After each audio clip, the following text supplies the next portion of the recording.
전미 예수님, 오늘은 연중제 12주간 수요일입니다. 성부와 성자와 성령의 이름으로 아멘. 네, 양의 탈을 쓴 이리 거짓 예언자들을 조심하라라고 하시는 또 오늘 복음 말씀 함께 묵상해 보도록 하겠습니다.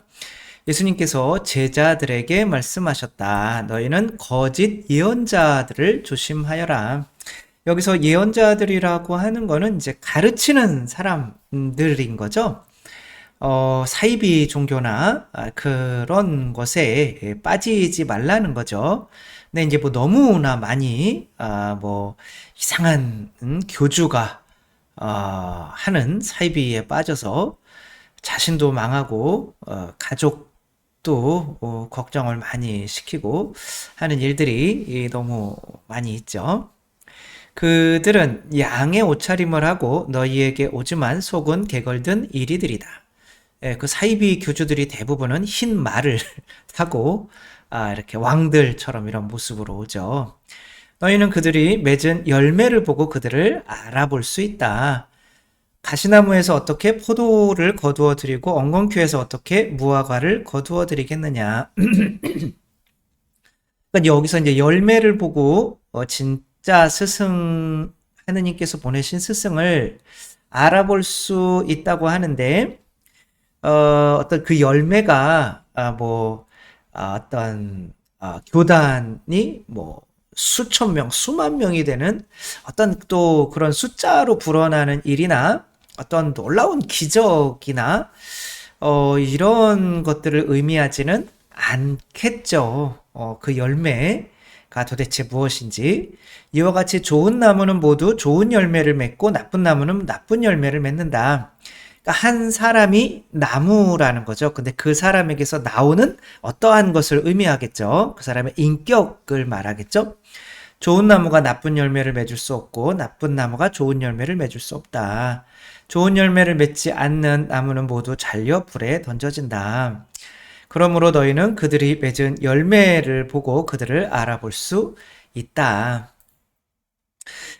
정말 이 시대는 분별이 참 필요한 시대인데 어떻게 그 사람이 하느님에게서 파견된 사람인지를 알아보는 것은 그 사람에게서 나오는 열매의 어떤 말과 행동, 뭐 인격 이런 게 될 수가 있겠죠.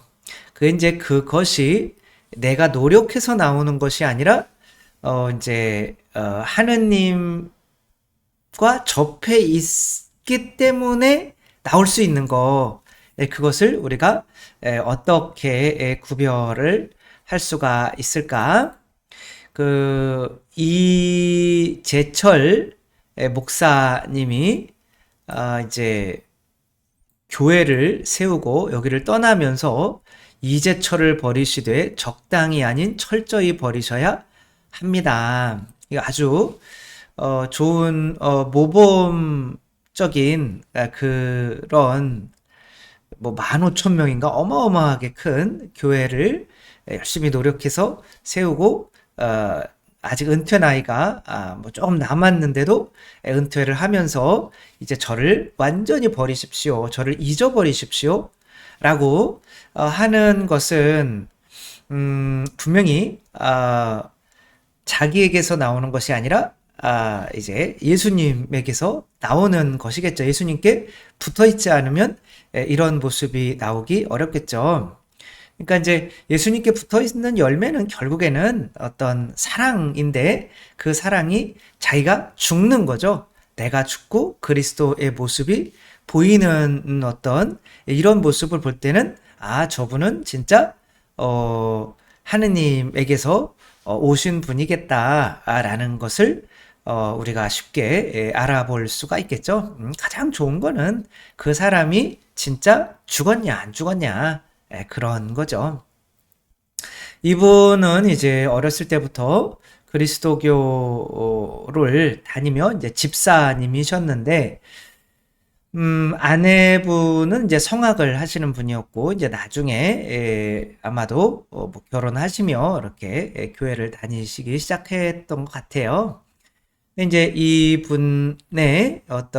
이분이 이제 개신교를 다니면서도, 술을 이제 진탕 드시고, 조금, 안 좋게 사셨던 것 같아요. 근데 이분의 간증을 들어보면, 이분이 목사님이 되고, 이제 그렇게 되게, 만든 것이 아내의 일기장을 본 순간이라고 해요. 그러니까 아내가 좋은 열매를 맺으니까 그 좋은 열매를 먹고 남편도 이제 좋은 열매가 된 거죠.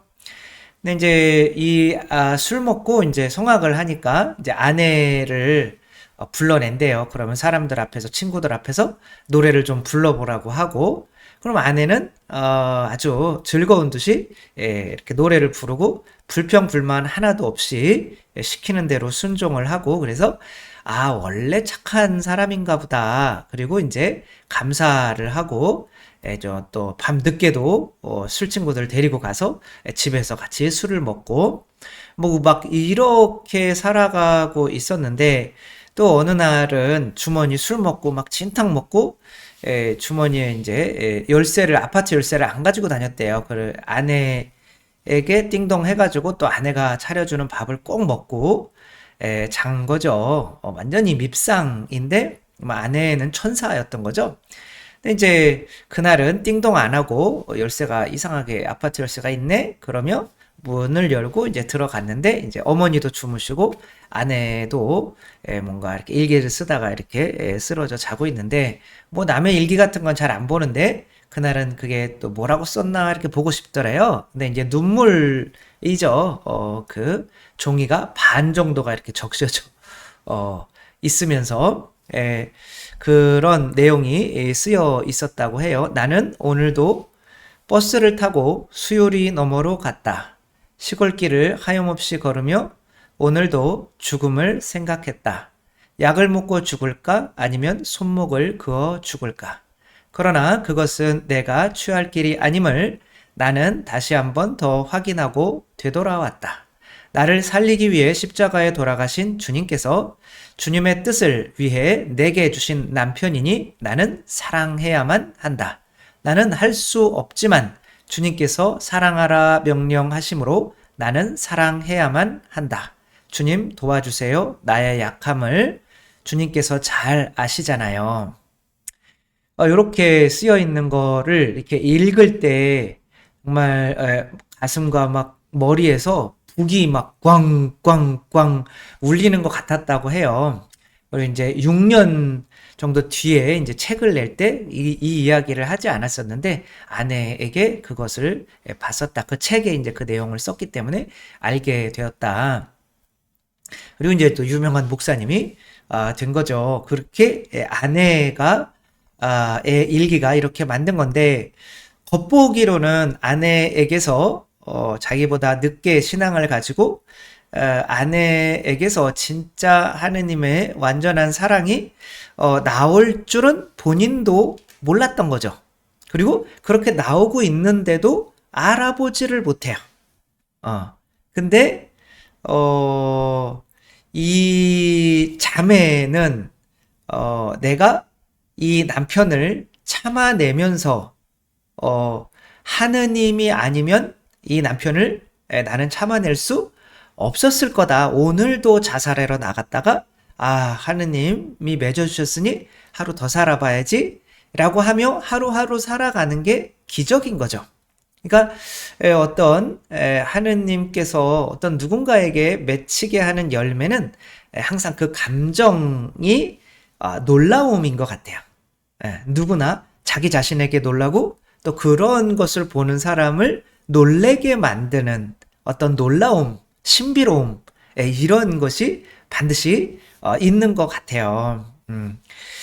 그 호두가 참으로 신기한 것 같습니다. 이 호두가 굉장히 딱딱하잖아요. 우리가 막 이렇게 힘을 줘도 깨지지 않는 이 호두가 이 안에 그 호두 안에 있는 그 말랑말랑한 거기에서 이파리가 나오잖아요. 그 새순이 돋아가지고 이 딱딱한 껍질을 깨고 호두나무가 엄청 크잖아요.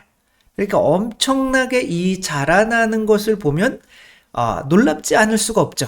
우리가 아무리 해도 깨지지 않는데 그 가녀린 이파리가 어떻게 이 딱딱한 호두를 깰 수 있을까? 그런 걸 생각할 때 이 호두가 땅에 떨어져서 이 땅 속에서 이 땅이 일으키는 일인 거죠. 신비로운 일인 거죠. 그러니까 이 호두가 나무가 되는 걸 봤을 때 이 땅의 역할을 생각하지 않을 수가 없는 거죠. 따라서 어떤 이 놀라움들을 볼 때, 야, 저런 행위가 나오는 것에는 분명히 하느님께서 어떠한 힘을 작용하실 거야 라는 그런 놀라움이 있고 그 안에서 하느님을 보게 믿게 만드는 어떠한 힘이 있는 거죠.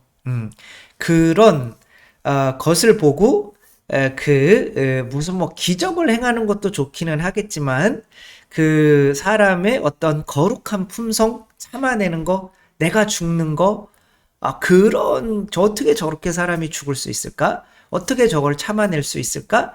그런 것 안에서 나는 안 되는데 저 사람은 하네. 그런 놀라움을 보면 그런 놀라움이 보이면 분명히 좋은 열매인 거죠. 뭐 기적이나 막 이런 거는 속일 수도 있잖아요. 그런 것도 놀랍기는 하는 거지만 예수님이 기적을 많이 하셨어도 사람들이 잘 안 믿었거든요. 그러나 우리를 위해서 십자가에 못 박히시고 당신이 죽으시는 사랑 때문에 죽으시는 이 신비를 보고 우리가 예수님이 일으키시는 표징을 보지 못해도 믿을 수가 있는 거잖아요. 그 거룩한 삶, 그거 정말 하느님이 안 계시면 저런 삶은 살 수가 없겠네 라고 하는 그런 놀라움이 있는 사람이라면 그 사람은 좋은 예언자로 믿어도 된다라고 이렇게 볼 수가 있죠. 어떤 자매님이 평생 한 명도 누군가를 미워해 보지를 않았대요. 그런데 어느 날 어마어마하게 미운 사람이 생긴 거죠. 그래가지고 그렇게 기도했다고 해요. 나는 그리고 막 미사 때마다 이제 그 뭐 용서해라 막 이런 게 나오니까 아마 수녀님 같았는데 이렇게 그러니까 아주 그것도 미치겠는 거죠. 저 인간을 용서하기 힘든데 자꾸 용서하라고 하니까 그래서 이렇게 기도했대요. 예수님, 저는 용서하기 싫어요. 예수님이 아무리 저한테 용서하라고 해도 전 죽어도 용서 안 할 거니까 저의 그냥 이 마음을 드릴게요. 예수님께서 제 마음 받으시고 예수님이 용서하세요 라고 했는데 기적이 일어났다는 거죠. 다음날 그 사람이 마주쳤는데 미워 보이지가 않는다는 거죠. 화도 안 나고 그리고 내가 용서해야 되는데 이런 생각도 안 든다는 거죠. 내가 용서해야 되는데 라고 하고 내가 억지로 용서하는 거는 그 안에서 놀라움이 없잖아요. 그러나 하느님께서 내 안에서 이렇게 해주시는 이런 거를 볼 때 내 자신이 먼저 놀라고 다른 사람들도 놀라게 되는 거죠. 그래서 먼저 나는 그 열매가 맺히고 있나? 라는 걸 볼 때 내가 그렇게 어떤 예수님의 사랑을 내가 죽고 그리스도가 되는 이 모습이 내가 놀래야 되는 거죠. 그 호두도 땅에 떨어져서 놀라지 않겠어요? 내가 어떻게 이 딱딱한 껍질을 뚫고 나가서 나무가 되지? 근데 되잖아요. 그러니까 본인이 놀라고 그걸 보는 사람도 놀라고 그런 어떤 신앙에서는 이 놀라움이 반드시 있어야 그 안에서 성령님의 열매가 맺히고 있다는 것이 증명이 되는 거죠. 모세가 이 불붙은 떨기나무를 보며 놀라워했죠. 그리고 저게 뭘까? 가서 이제 거기에서 믿음을 가지게 되고, 그 다음에 이제 소명도 가지게 되고 하는 건데, 불붙은 떨기나무 같아요. 그냥 보면 나무지만 이상하게 불이 붙은 것 같아요. 저런 게 신비하네. 저렇게 될 수가 없는데 자연계 내에서는 그런 모습이 바로 그리스도인의 모습이어야 하는 거죠. 저희 사람 참 신기하네. 저런 시어머니를 모시며 저렇게 잘 참아 나가고 있네. 저 사람은 참 신기하네. 저런 사람을 용서할 수 없는데. 저 사람은 참 신기하네. 저렇게 근면하게 살 수 없는데. 뭐 이런 것들이 보여져야 바로 좋은 열매를 맺는 사람이고 그 사람이어야만 누군가에게 예언, 가르침을 줄 수 있는 사람이 될 수 있다는 거 나는 기도 안에서 정말 내 자신이 주님께서 주시는 성령의 은혜로 놀라워하며 하루하루를 살아가고 있는지 또 살펴보고 또 내가 또 스승처럼 또 배우고 뭐 하고 하는 사람들도 또한 그렇게 어떻게 하면 저렇게 할 수 있을까라는 놀라움을 분명히 주고 있는지 또 잘 살펴서 또 좋은 스승에게서 또 좋은 열매를 맺는 우리 모두가 되었으면 좋겠습니다. 주님께서 여러분과 함께 전능하신 천주 성부와 성자와 성령께서는 여기 모인 모든 이에게 축복을 내리시어 길이 머물게 하소서. 주님과 함께 가서 복음을 전합시다. 하느님 감사합니다. 성부와 성자와 성령의 이름으로 아멘. 감사합니다. 사랑합니다.